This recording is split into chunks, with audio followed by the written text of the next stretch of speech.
네, 성도님들, 로마서 5장을 마무리하면서 이제 마지막으로 살펴볼 내용은 십자가의 구원이 우리에게 가져다 줄 능력입니다. 먼저 십자가 이전에 우리 상태가 어땠는지 한번 보겠습니다. 이 12절 말씀을 보면 모든 사람이 죄를 지었으므로 사망이 모든 사람에게 이르렀느니라 라고 우리의 끝엔 원래 죽음밖에 없었음을 이야기합니다. 그래서 14절과 17절 그리고 21절 말씀을 보면 계속해서 우리에게 사망이 왕노릇했다라고 이야기합니다. 여기서 이 왕노릇했다라는 말은요, 지배했다, 좌지우지했다 이런 뜻입니다. 그러니까 예수 그리스도의 십자가 이전에 우리를 지배했던 실체는 바로 사망이었다라는 것이죠. 그런데 십자가 이후에는 어떻습니까? 17절 말씀 함께 보겠습니다.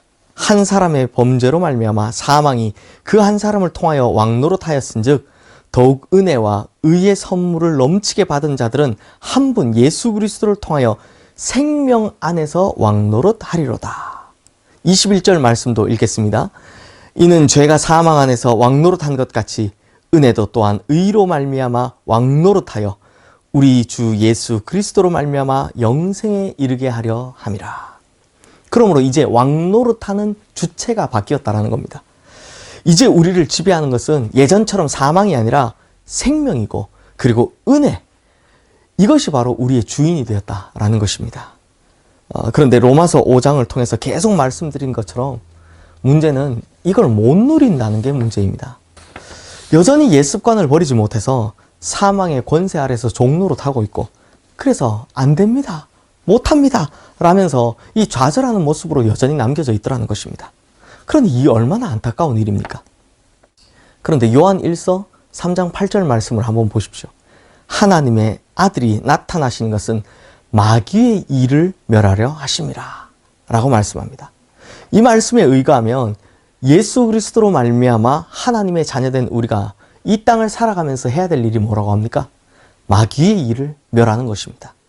사망 권세가 지배하고 있는 곳에 생명의 말씀을 이루고 생명을 심는 왕권의 행사가 곧 성도의 삶이어야 된다는 것입니다. 이렇게 예수 그리스도의 이름으로 왕노릇하는 자들에게는 하나님께서요, 넘치도록 부어주시는 은혜가 있습니다. 15절 하반절 말씀을 보면 더욱 하나님의 은혜와 또한 한 사람 예수 그리스도의 은혜로 말미암은 선물은 많은 사람에게 넘쳤느니라 라고 이야기하고요. 하나님이 주시는 은혜, 곧 예수 그리스도의 은혜의 특징이 무엇이라고 합니까? 바로 넘치는 것이다 라고 합니다. 특별히 하나님의 은혜에 대한 묘사가 제일 많이 나오는 책이 에베소서인데요. 이 에베소서에 보면 특징적인 두 단어가 있죠. 풍성하다, 충만하다. 이 두 단어가 계속 나옵니다. 제가 송구영신 예배 때도 이 설교를 했었는데 올해 우리 교회 주제 말씀인 에베소서 3장 20절 말씀에도 보면 우리 가운데 역사하시는 능력대로 우리가 구하거나 생각하는 모든 것에 더 넘치도록 능히 하실 이라고 우리 주님에 대해서 증언하고 있습니다. 하나님의 은혜도 그렇고 또 하나님의 은혜가 주시는 것들이 얼마나 크고 많은지 감히 상상하지도 못한다라는 것입니다. 그래서 다윗은 이렇게 고백하죠. 이 은혜를 먼저 경험한 다윗이요 하는 고백이 이렇습니다. 시편 23편에 내 잔이 넘치나이다 라고 고백하는 겁니다. 성도님들, 이렇게 보면요, 우리 주님은요 정말 쫀쫀한 구두쇠가 아니십니다. 성경의 몇몇 이야기들을 한번 예를 들어보겠습니다. 누가복음 5장에 보면 예수님께서 밤새 물고기 한 마리도 못 잡은 베드로를 찾아오십니다. 그리고 깊은 곳에 가서 그 물을 던지라 이렇게 이야기하시죠. 그리고 어떻게 됩니까? 한 10마리 잡았습니까? 밤새 한 마리도 못 잡았는데 와, 내가 오늘 먹을 것은 해결했다 뭐 이 정도 주셨습니까? 아닙니다. 그 물이 찢어질 정도로요. 아니, 누가복음 5장에 보면요, 그 물이 찢어졌다, 찢어지니라 라고 할 정도로 많은 고기가 잡혔다는 것을 볼 수 있습니다. 그러니까 주님이 주시는 건 풍성하고 충만하다는 것이죠. 또 요한복음 2장에 보면 가나 혼인잔치에 이 사건이 나오죠. 포도주가 떨어져 간다라고 하는데 그때 예수님께서 고급 포도주 뭐 한 병 가져오셨습니까? 이미 뭐 마실 대로 마셨는데 뭘 더 마시냐고, 뭐 이것만 먹고 떨어져라 뭐 이렇게 하셨습니까? 아닙니다. 마당에 있는 돌 항아리 6개 여기를 다 가득 채워주셨습니다. 그리고 요한복음 6장에는요, 오병이어의 기적이 나오는데 장정만 5,000명이다 치면요, 남녀노소를 다 따지면 한 2만 명이 넘는 숫자입니다. 그러니 이 많은 사람들을 어떻게 다 먹이냐고. 허기진 무리들의 배고픔을 겨우 면할 정도로만 해도 200데나리온 이상이 필요할 거다라고 빌립이 이야기하지 않습니까? 그래서 예수님께서 조금만 먹여주셨습니까? 야, 허기만 면하라 이렇게 하셨습니까? 아닙니다. 전부 다 배불리 먹고도 남은 바구니가 12바구니였습니다.